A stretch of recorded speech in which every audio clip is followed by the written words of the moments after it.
This is so cute. Look how small this is.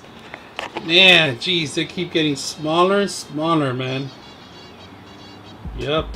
Damn. This is a 1 terabyte in my hand. My fingers are bigger than the damn thing. Look at that. Look at that. It's crazy. 1 terabyte Samsung 970 Evo is gonna go in here. Wow. So the way it works, it's very simple. You find the little notches here. You see that little notch right here? And you basically just put this in here like that. You let it rest and you rest it. So you just let it fall in here. And the indentation tells you exactly where the screw goes. See where the indentation of the screws here? Let me remove it so you guys can see it. So there's a notch in that little part right there. There's a little notch here. But that part right there goes this way like that. And then it depends on the size of your M.2. It could go on either one of these. See that? And for every single one of them, there's a screw. This is the last one. This is the largest one that they have out here. This is the longest one. Right here. We could put it in this one right here. Actually, this is where I'm sorry, this is not the right one. It'll go here. 1, 2, or 3. So we got 3 connections that we're going to set it up and set it down. So once again, let me see if I could do this with one hand only. Goes in here, notch in there. It's already in there. So it has to be this way in this angle. You see how I'm doing it? It has to come out and it has to stand in its own. If it's not standing in its own, it's not connecting. Because just to let you know, once you put this in there, you're gonna have to put the plate back and remove it and add through the 3 screws and remove the 3 screws too. So you got to make sure that that is hanging there. If it's not hanging there, it's not making a connection. You drop it in there, and then you have to tighten in the screw. There's a little screw indentation right there.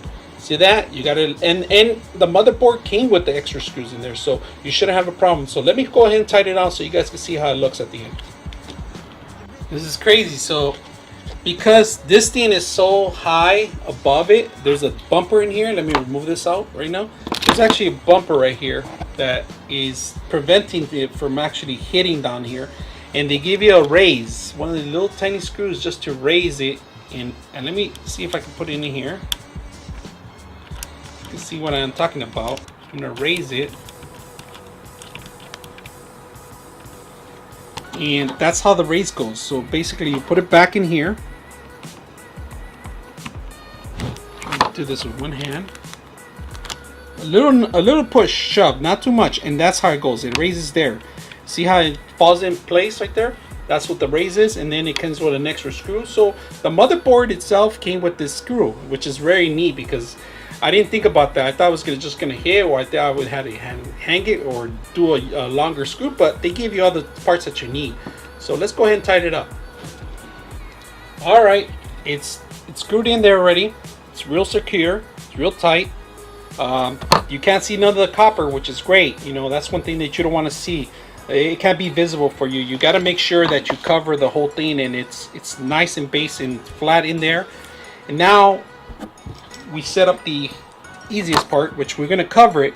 But before we cover it, you got to make sure you remove every plastic that's on the motherboard, because if it heats up in here, it melts some of the plastic away. And this has nice little cover, nice little soft, it's a nice finish on it. So you got to remove the plastic. It has some plastic in here, and on the back of it you got to make sure you remove that part of for the thermal paste, the tape, so it could go embed it in the bottom of the actual memory of the hard drive. So make sure you guys remove that first. That's very priority too. If you leave that there, it might damage your hard drive. So just make sure that not to forget that part of it, to remove the sticker part of the thermal paste, thermal sticker. So, and then remember to remove the plastic that's also on this finish that you have in here, right? Now, I had to put my ball and chain, which I call it ball and chain, the actual static free bracelet, because I'm messing around with the motherboard. I want to make sure I don't damage this motherboard because it was very pricey too, of course. You know, I'll put the prices down, of course. Now, I put the shield back in there. You can't see the hard drive unless you go to a little side angle. You can see the actual M.2 right underneath of it.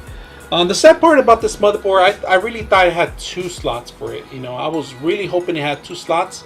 so I could have the actual hard drives in here, so I don't have to even add any additional hard drives to the whole motherboard. But unfortunately, there's only one, unless you count this one here, which this is a vertical pretty much, and it's not an M.2.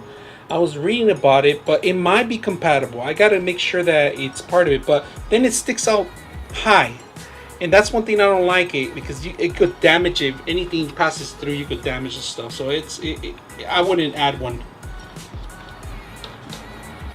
All right, we're gonna move on to the next part now. We're gonna open the next box item. Of course, this is the motherboard. We went over it thoroughly, and we're not gonna set up the CPU yet until we got everything opened up first. Here's the EVGA 1000 P2. So we're gonna open this up. It's a SuperNOVA Platinum, not the Gold Edition, the Platinum Edition. If you're not familiar with it, you look it up what it is, because there's a couple of editions for this, but I would suggest go with the Platinum, because power supply is very fragile now these days. You got to make sure you got the right power supplies for the right GPUs, because we're going to add 2 GPUs, we're going to add a water and cooling system, all these lights, all these things. You make sure that you have the right proper power. We're not adding any lights, but I would have gone to something larger. But anything in the future you want to add to it, you want additional, you want to maybe change the GPU to something larger that it takes more of the power, then you might need something down the line. But right now, we're doing this just to be on the safe side. You know, I could have got the 850, the 700, but I just want to make sure I'm prepared for anything in the future. I want to make sure that computer lasts for quite a while, of course. So we're going to open it up here. And of course, we already pre-opened some of the stuff. We're going to open this big old monster, see what you get in here. So let's go ahead and open it. Oh, you know what? These guys are always awesome. They leave a little case. But to be honest with you, it's a freaking useless case, because it's only to save the extra power cords that you need. But after that, I have a whole box of them. So this is the the actual cables that they give you, and they're all nylon. They're all pretty plasticky. You know, they're really neat how they have them all tied down so they won't be spread out. So all the cables are in here. You know, all the freaking cables. They give you a lot of cables, lots of cables. And this is what we want. This is what we want to get in. Well, it's a big old brick. Here it is. Ah, big old brick. And they give you a big old box too that we don't need. This brick is what we want to see. I like the bag they give you the stuff in, you know. And of course, they give you here it is. I've bought these in the past, and they're really neat. In fact, I have one on the Thermaltake that I currently have right now. It gives you all the reference right here in the back of it, what's to connect your SATA drives. They're all right here. Your power supply for the motherboard, your CPU supply, your VGAs, your VGA 2, 1, 2, 3, 4, 5, 4 of them, 6, actually 6 of them.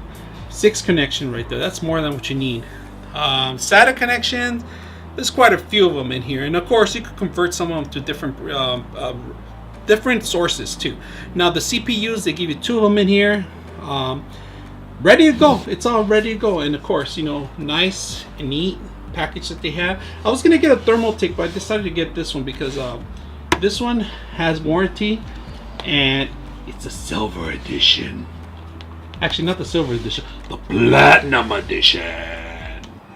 First, they give you a little bag so you could carry all your little cables in there, and then they give you the power supply. You can also cover this thing in there, but once it's open, I'm never going to cover again. I don't even know. I could reuse this bag for something else, of course. This one too, also really neat. You know, it's not that bad. They give you, it's all a good setup. They always give you a good setup on these power supplies. This is the Platinum Edition, the 1000. So if you guys like it, check it out. This is another thing that's going to go into the system. The Kraken M22 is what I bought, but we're not going to install this because we're going to put in the Corsair version of it. And the Corsair has the actual cooling device along with a radiator, and we could add additional fans to it.